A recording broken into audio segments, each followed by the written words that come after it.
How do you describe your relationship with Joe Budden? I mean, listen, me and Joe Budden aren't, we're not friends like that. We're not like, we didn't go to the same fucking high school or something, you know what I'm saying? So I get that part.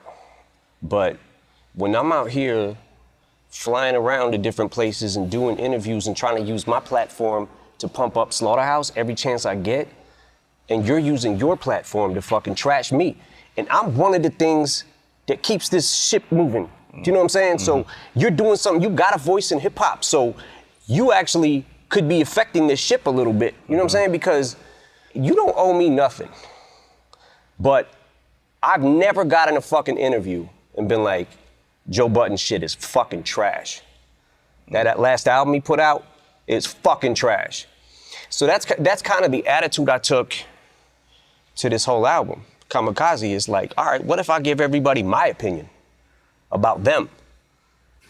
But look, I want to talk about Slaughterhouse because there's a lot of, including myself, people that really feel like the Slaughterhouse saga was unfinished. You know, I know there's a Glass House album that was pretty much completed but never released, right? Where we had left it about 2 years ago was everybody came in and some of the guys in the group picked certain beats. Some of the guys didn't feel those beats, so they liked the other beats. And there was definitely enough songs to put an album out, but for the most part, it wasn't a complete picture because everybody wasn't on the same page of what their favorite songs were.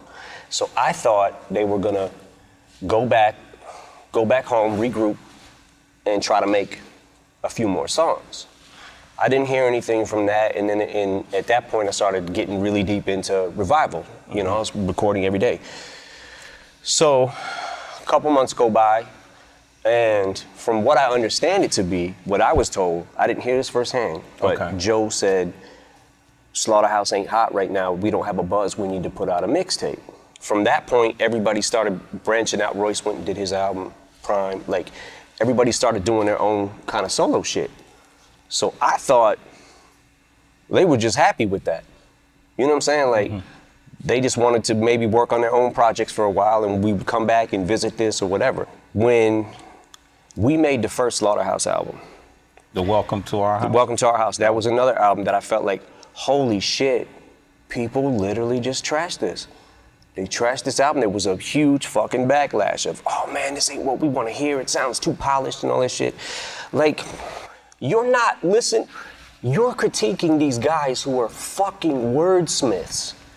Do you know what I'm saying? Like, so there's a certain type of person that, oh man, I only like the beats. There's a certain type of person that will lean towards lyrics more. There's a certain type of person that will lean towards a voice more, they like better. You know what I'm saying? Like, everybody leans towards their own thing, but I was just like, holy shit.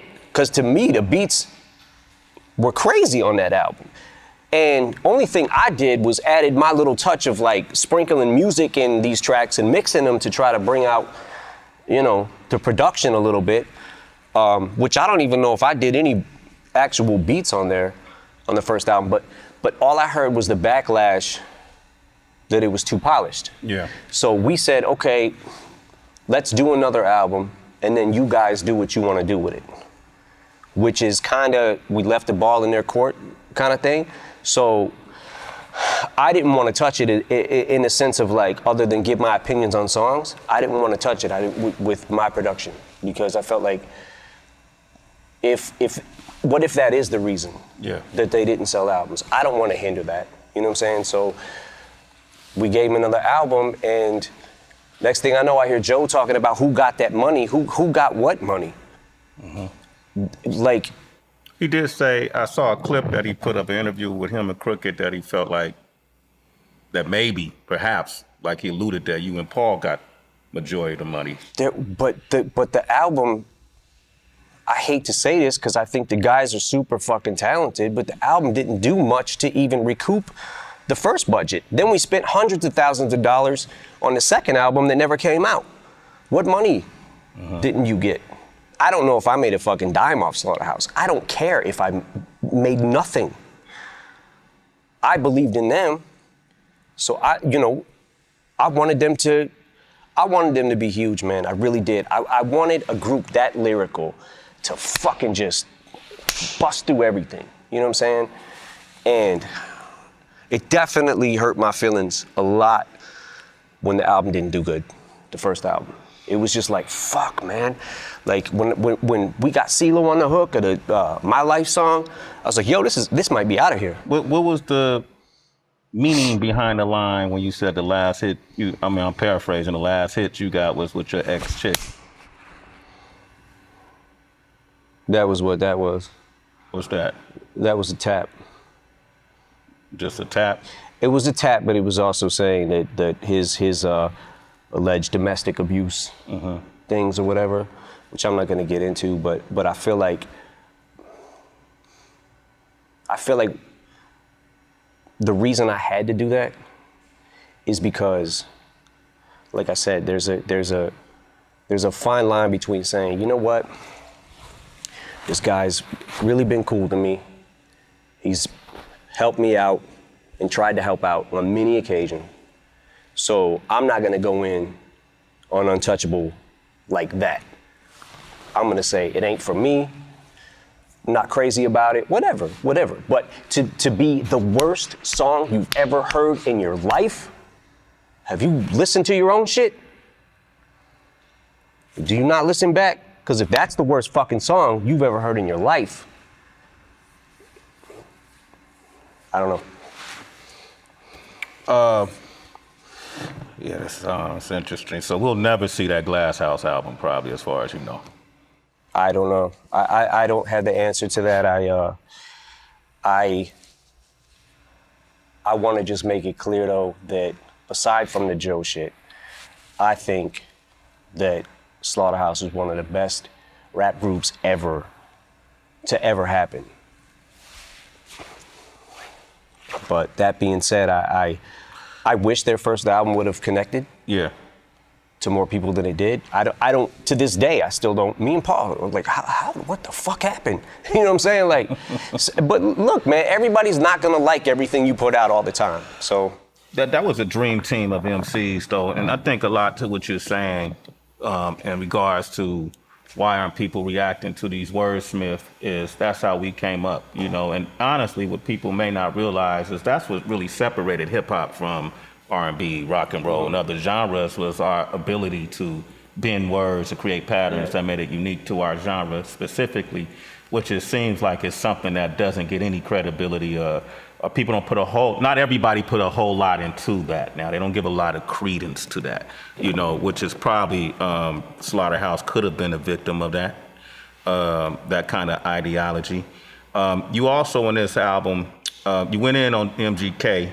You guys had a discrepancy. He mentioned it in his response song, Rap Devil, you know, that let's call Sway and ask him why I can't get on Shade 4-5. That was in response, so I seen him on the street once, and I didn't know he couldn't come up to Shade at that time, 4-5. And I said, man, come on up, man. And then I had to see him again and say, hey, man, I don't know what the shit is, but until that gets cleared up, there's no way I can have you on there. Yeah. What's the shit with that? What happened? Well, the shit is, just for the record, the thing that was going on that he was saying about my daughter, I didn't even know about that until like literally like a year and a half later. Okay. It never hit my radar. And then one day, you know, you go down the fucking wormhole of YouTube and whatever, right? So I see Machine Gun Kelly talks about Eminem's daughter, whatever, right? So what the fuck? Click on it. Like, yo, why is he? Then he starts doing a press run, basically, about Haley. I'm like, what the fuck? Yo, my man better chill, right? So that's not why I dissed him. The reason I dissed him is actually a lot more petty than that.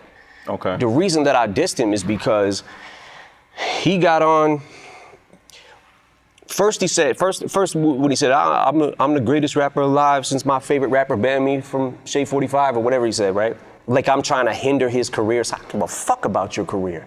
You think I actually fucking think about you? You know how many fucking rappers that are better than you? You're not even in the fucking conversation. I don't care if you fucking blow or if you don't blow. It doesn't matter to me. But then when you get on Tech Nine's album and you start sending shots and people start hitting me up, yo, Machine Gun dissed you, he just dissed you, he dissed you. I'm like, I listen to it, I'm like, did he really diss me though? I keep listening to it. Y'all just rap, you not gods. And then somebody sends me a screenshot of his Twitter. And it says, had some shit to get off my chest. You just rap, you not God. Some shit like that. Yeah. And I was like. A reference to the Rap God song? Yeah. So I'm like, on the song he said, y'all just rap, you not gods.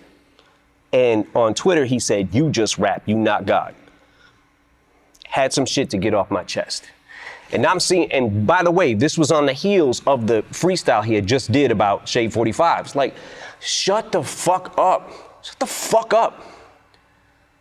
Now I'm in this fucking weird thing because I'm like, I gotta answer this motherfucker. And every time I do that, it makes that person as irrelevant as people say I am in hip hop. Yeah. I make them bigger by getting into this thing where I'm like, I want to destroy him, but I also don't want to make him bigger. Do you know what I'm saying? Yeah. Because now you're a fucking enemy. So I'll leave it at that. I'm not sure exactly what I'm gonna do at this point right now because I'm still kind of waiting to see what. You haven't heard his Rap Devil response? No, I heard it. What do you think of it? It's not bad for him. Mm-hmm. He has some good lines in it. Did y'all really call Interscope to try to shelve his? Fuck no. I had never made a fucking call, made a call to Diddy, really? Yeah. I got Diddy's number, just hit him up. Yo, Diddy, what up? Never happened. It didn't feel like a diss to me, it just felt like pitiful. I'm like, oh, fuck. Now I'm feeling bad for something I didn't even have to do with. So that's how that happened. So he made a reply to my reply. So regardless of what the fuck he wants to say, oh, it was from 6 years ago. Motherfucker, shut the fuck up. Shut the fuck up. Wait. I'm telling you the reason I dissed you now. Yeah. I'm telling you. And I'm gonna sit back and I'm gonna wait for a second just to see, because if people start firing off and I try to answer every fucking body that I dissed on Kamikaze or had words about, I'm gonna be going the next 5 fucking years making diss song after diss song. You know what I'm saying? So, yeah. Like. You're gonna get hit though. Dre's all over this project? Dre's input was all over it. There's a couple songs that he kind of deaded them just because he didn't have a good reaction to them, and he also felt like one of them was going a little far. A song? Hey, man. What does that mean? Like, how far did it go? It definitely went too far.